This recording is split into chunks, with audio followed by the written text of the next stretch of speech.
Hello students.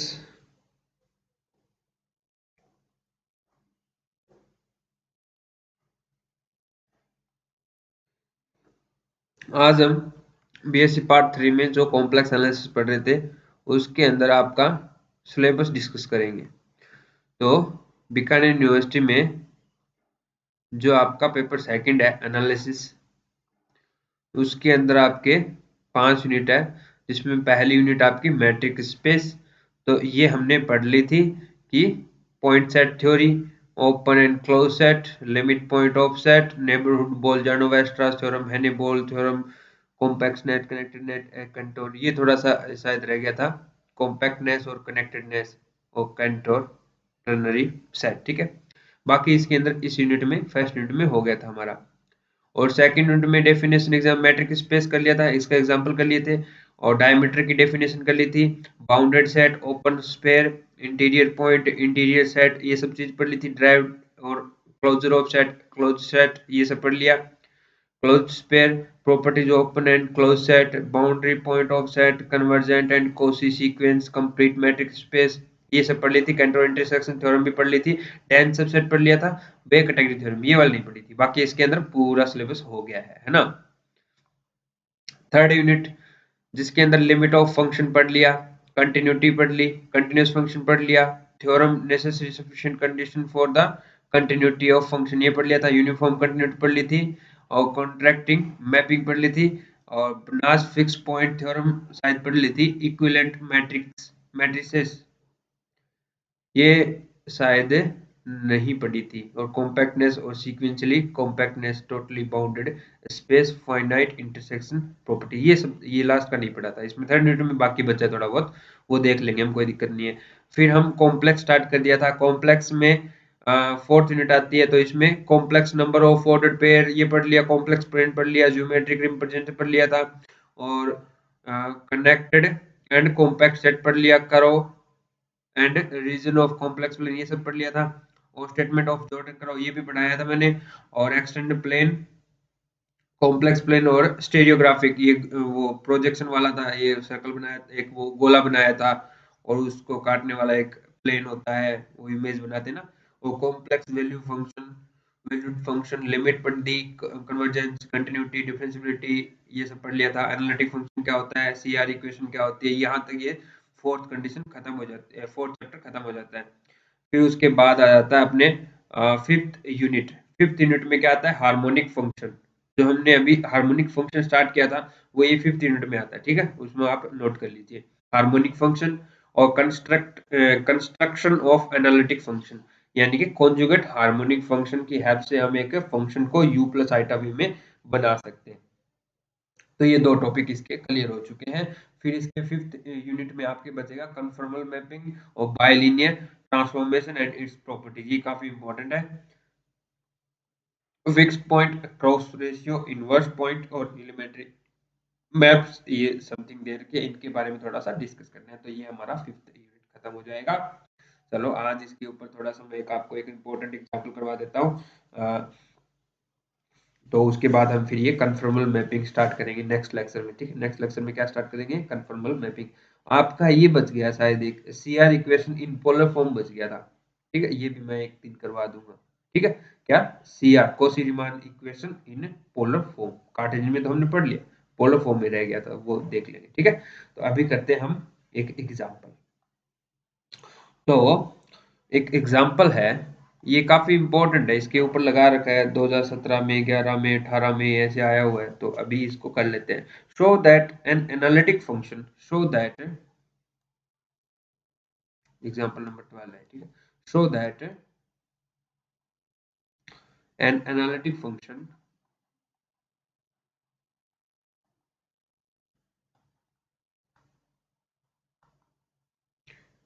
With constant modulus, with constant modulus, modulus is constant होता है, is constant. ठीक है, हमें शो करना है कि कोई भी एनालिटिक फंक्शन है उसका अगर मॉडुलस कांस्टेंट है, मॉडुलस अगर कांस्टेंट है तो वो फंक्शन खुद कांस्टेंट होता है, ये हमें शो करना है, प्रूफ करना है।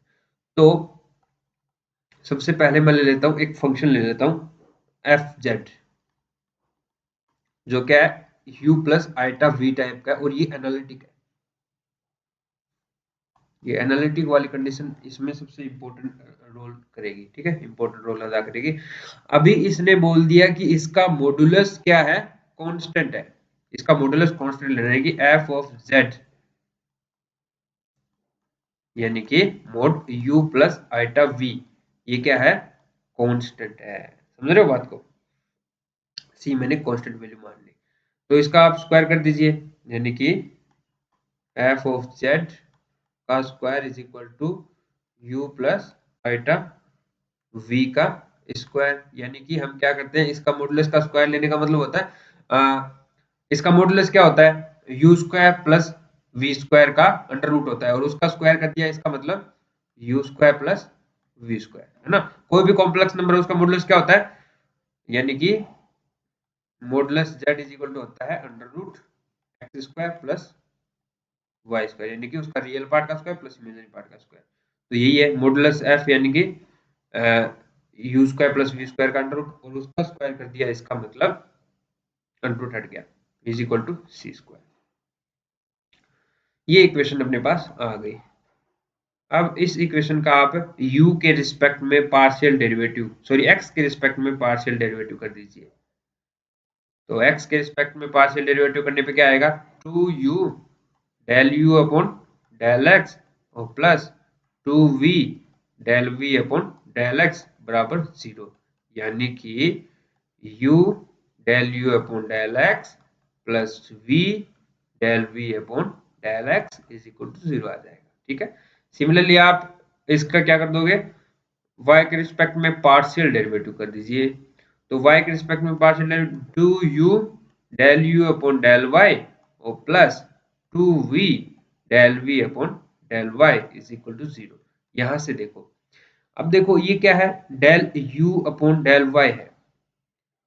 अब सिंस हमारा जो फंक्शन है वो एनालिटिक है, एनालिटिक है तो सी आर इक्वेशन सेटिस्फाई करेगा, ये तो पता है, सी आर इक्वेशन सेटिस्फाई करेगा। तो हमारे पास एक वो होता है, इसको चेंज करेंगे हम, क्या चेंज करेंगे, कैसे, del u upon del y को क्या लिखते हैं, del u upon del y को लिखते हैं minus del v upon del x, और del u upon del x को लिखते हैं हम del v upon del y, यानी कि इसके इक्वल तो रख दीजिए आप del u upon del x, और इसके इक्वल रख दीजिए minus del v upon del x.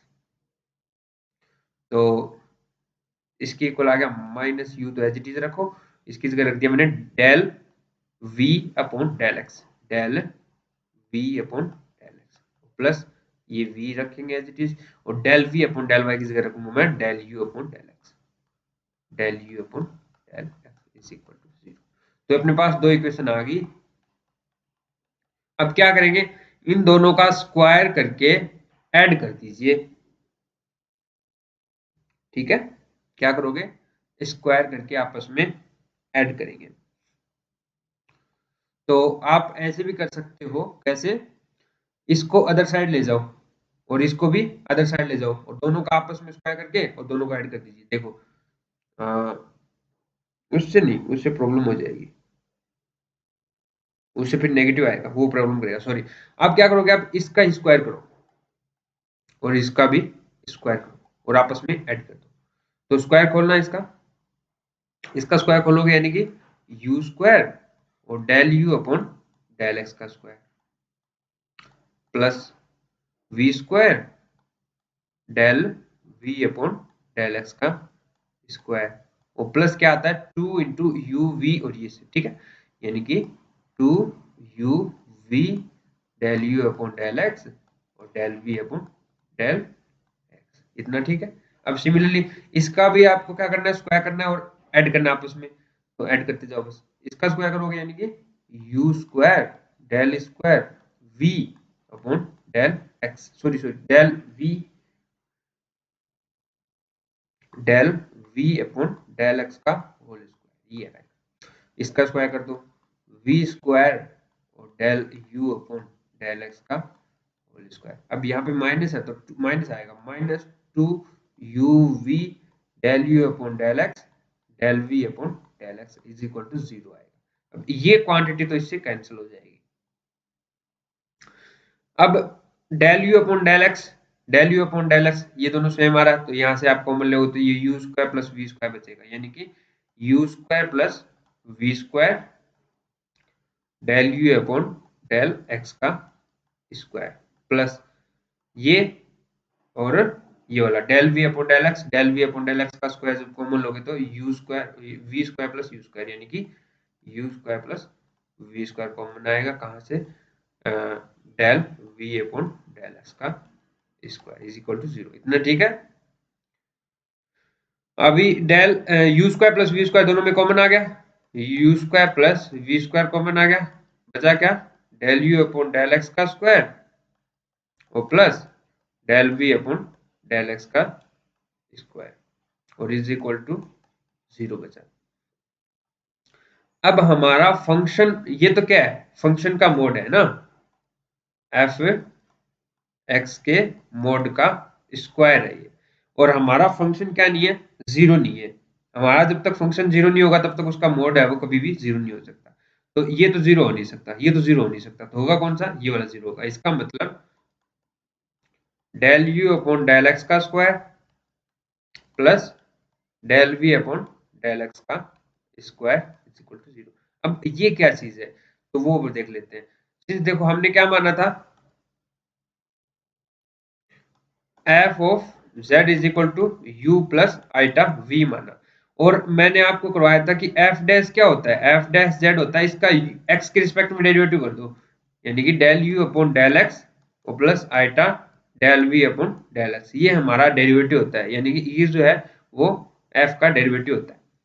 तो इसका मोड का स्क्वायर करना, F dash Z mode square, यानी कि इसका स्क्वायर प्लस इसका स्क्वायर, तो ये क्वांटिटी क्या आ गई, एफ डैश जेड मोड का स्क्वायर इज इक्वल टू 0, यानी कि यहां से क्या आ गया अपने पास,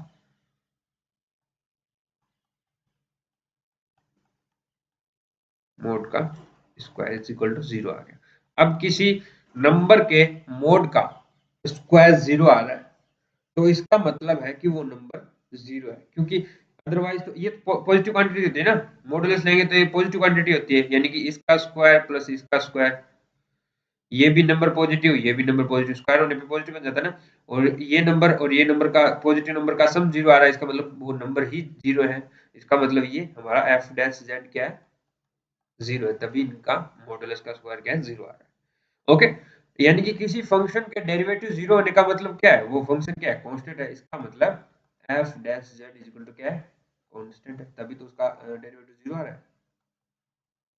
तो क्या समझ में आया, एग्जांपल क्या बोला कि यदि किसी एनालिटिक फंक्शन, किसी एनालिटिक फंक्शन के किसी एनालिटिक फंक्शन का यदि मॉडुलस कांस्टेंट है, मॉडुलस वैल्यू यदि उसकी कांस्टेंट है, तो वो फंक्शन ही कांस्टेंट फंक्शन होगा, वो फंक्शन खुद ही कांस्टेंट फंक्शन होगा। कोई वैल्यू होगी, जैसे f of z is equal to r ले लो, कोई कांस्टेंट है, ठीक है, आर, ठीक है, ऐसा कोई एक फंक्शन, समझ रहे हो बात को। तो ये हमारा आज का डेरिवेशन और एग्जांपल था।